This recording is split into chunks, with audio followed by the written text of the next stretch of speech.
Hamas ராணுவ பிரிவின் செய்தி தொடர்பாளர் அபு உபைதாவின் இயல்பான குடும்ப வாழ்க்கையை விவரிக்கும் சகோதரியின் பேட்டி.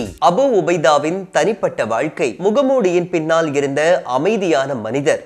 கசாம் பிரிகேட்ஸின் முன்னாள் ராணுவ செய்தி தொடர்பாளர் அபு உபைதா பொதுவெளியில் ஒரு கடுமையான மர்மமான போராளி என்றே அறியப்பட்டவர். இவரின் இயற்பெயர் உபைதா அல் கலோத் என்பதாகும். அவரது சகோதரி சந்தூஸ் அல் கலோத் ரொயா நியூஸிற்கு அளித்துள்ள பேட்டியில் அந்த முகமூடியின் பின்னால் இருந்த மனிதர் எவ்வளவு அமைதியான, பொறுப்பான, குடும்ப நேசம் கொண்டவராக இருந்தார் என்பதை பற்றி விரிவாக எடுத்துரைத்துள்ளார். இந்த பேட்டி போராட்டங்களாலும் அரசியல் குறியீடுகளாலும் மூடப்பட்ட ஒரு மனிதரின் தனிப்பட்ட வாழ்க்கையை வெளிச்சத்திற்கு கொண்டு வந்துள்ளது. சந்தூஸ் கூறுவது போல அபு உபைதாவின் குரல் பொதுமக்கள் கேட்பது போலவே அவரது வீட்டில் பேசும் போதும் அதே குரல்தான். அந்த குரலுக்கு மக்கள் அளிக்கும் அரசியல், ராணுவ அர்த்தங்கள் ஒரு புறம் இருந்தாலும் குடும்பத்தினருக்கு அது எப்போதும் ஒரே குரல்தான். என் சகோதரன் மற்றும் கசாம் செய்தி தொடர்பாளர் என்ற இரு அடையாளங்களை அவர் பிரித்து பார்க்கவில்லை. அந்த குரலுக்கு பின்னால் இருக்கும் மனிதர் பொதுமக்கள் கற்பனை செய்வதில் இருந்து முற்றிலும் வேறுபட்டவர் என்று அவர் கூறியுள்ளார். உலகம் அறிந்த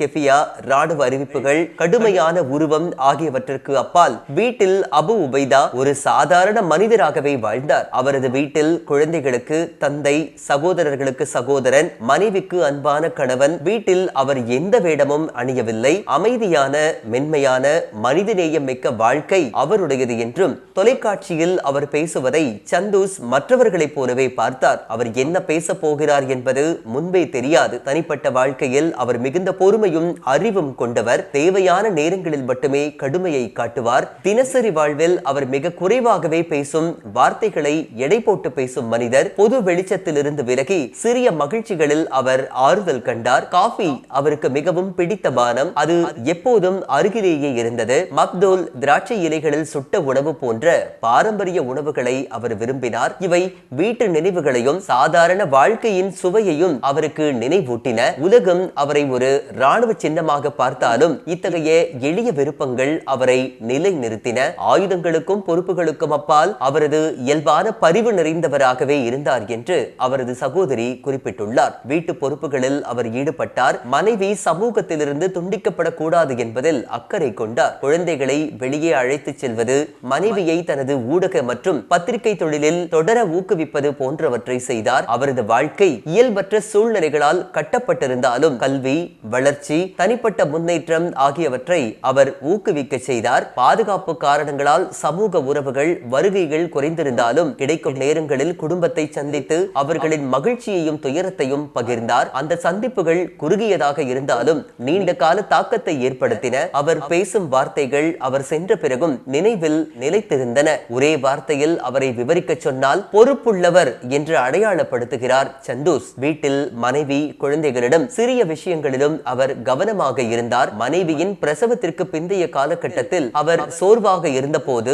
தானே சமையல் செய்து அருகிலிருந்து கவனித்த சம்பவம் அவரது மனதில் ஆழமாக பதிந்துள்ளது. குழந்தைகளுக்கு பாடம் சொல்லிக் கொடுத்தார். அவர்களின் கல்வியில் நேரத்தை செலவிட்டார். அவருடைய 4 குழந்தைகளில் 3 பேர் குரானை மனப்பாடம் செய்திருந்தனர். அவர் அவர்களுக்காக கனவு கண்ட பாதையில் அவர்கள் சென்று கொண்டிருந்த நிலையில் பின்னர் அவர்கள் வீர மரணம் அடைந்தனர். குடும்பத்துடன் கழித்த சிறிய மகிழ்ச்சி தருணங்களும் அவரது நினைவுகளில் உள்ளன. ஒருமுறை குடும்பமாக சேர்ந்து பார்பிக்யூ என்ற நிகழ்வை தடைகள் இல்லாமல், ரகசியங்கள் இல்லாமல் இருந்த ஒரு அரிய தருணமாக அவர் நினைவு கூறுகின்றார். அந்த சுருக்கமான நேரம் அவருக்கு மறக்க முடியாத நினைவாக உள்ளது. அபு உபைதாவின் மிகப்பெரிய கனவு தனிப்பட்டது அல்ல, அது தேசிய கனவு.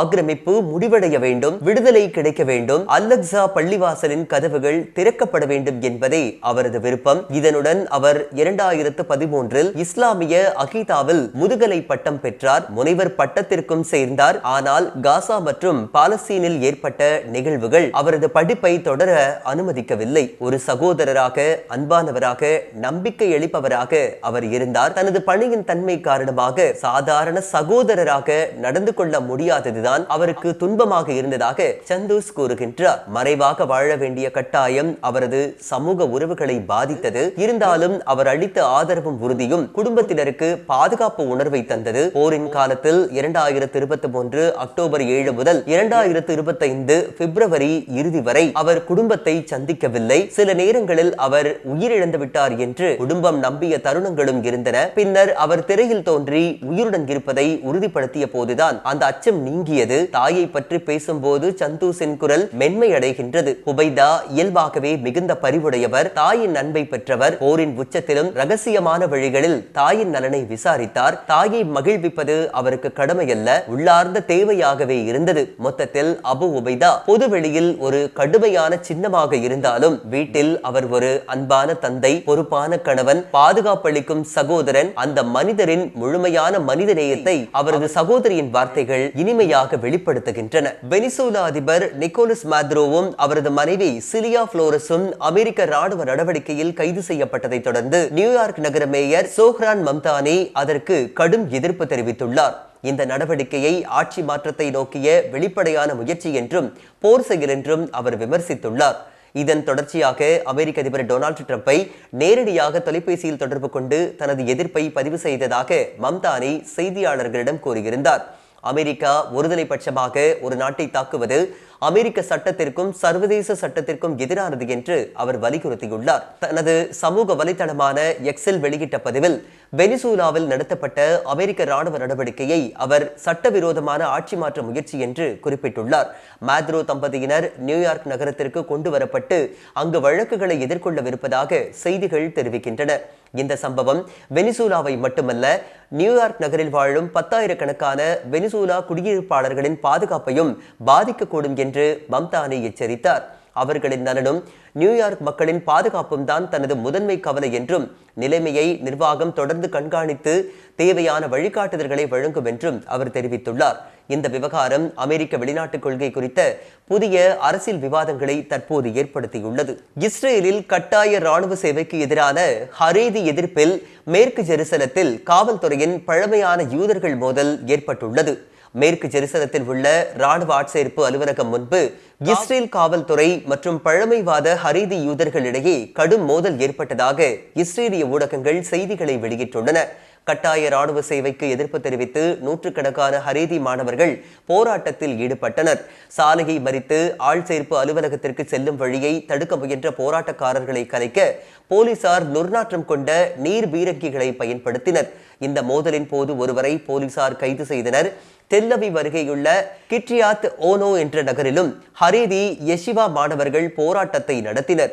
டெல் ஷஹோமர் பகுதியில் உள்ள ஆட்சேர்ப்பு மையத்திற்கு மக்கள் செல்லாமல் தடுப்பதே இவர்களின் நோக்கமாக இருந்தது.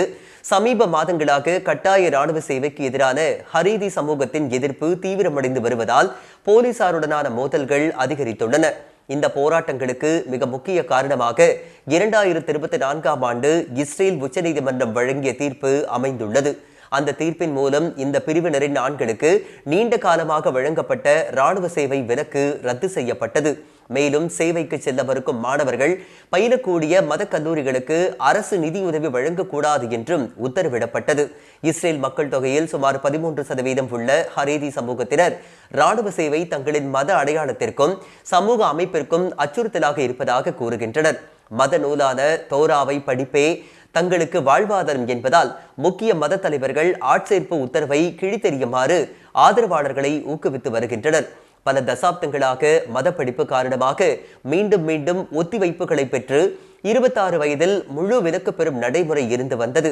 ஆனால் தற்போது காசா போர் உள்ளிட்ட பல பிராந்திய மோதல்களால் இஸ்ரேலில் ராணுவ வீரர்களின் பற்றாக்குறையை எதிர்கொள்வதால் இந்த விலக்குகள் குறித்து கடும் விமர்சனங்கள் எழுந்துள்ளன. பிரதமர் பெஞ்சமின் நெத்தன்யாகு ஹரீதி கட்சிகளின் ஆதரவை பெற நிரந்தர விலக்கு சட்டத்தை முன்னெடுக்கிறார் என்ற குற்றச்சாட்டும் அரசியல் வட்டாரங்களில் வலுப்பெற்று வருகின்றது.